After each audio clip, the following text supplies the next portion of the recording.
तर नमस्कार, तुमचं परत एकदा स्वागत असं आपल्या नवीन ब्लॉगमध्ये. तर पहाटे उठले आणि तयारी वगैरे केले आणि निघाले कॉलेजला जाऊ.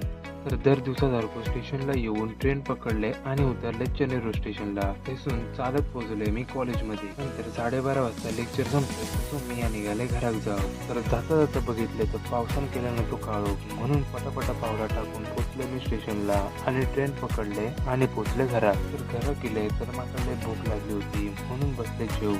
तर आज जेवणात होता घावणे, चटणी, आमटी आणि पापड. तर मस्तपैकी जेवले आणि दिले झोपान उठले आणि मावशीक घेऊन निघाले दादर क्लिनिकला. मावशी क्लिनिकला सोडलो आणि आम्ही निघालो घरात. तर येता येता मध्येच आमका लागलो पाऊस. नंतर एका तासानं पाऊस थांबलो तशी मावशी पण क्लिनिकमधून येली होती. तर तिका घेऊन आम्ही येलो घरात. मग आम्ही सगळे बसलो जेवू. तर असं होतं आजचा दिवस. जर तुम्हाला ब्लॉग आवडला असेल तर लाईक करा, कमेंट करा आणि नवीन व्हिडिओसाठी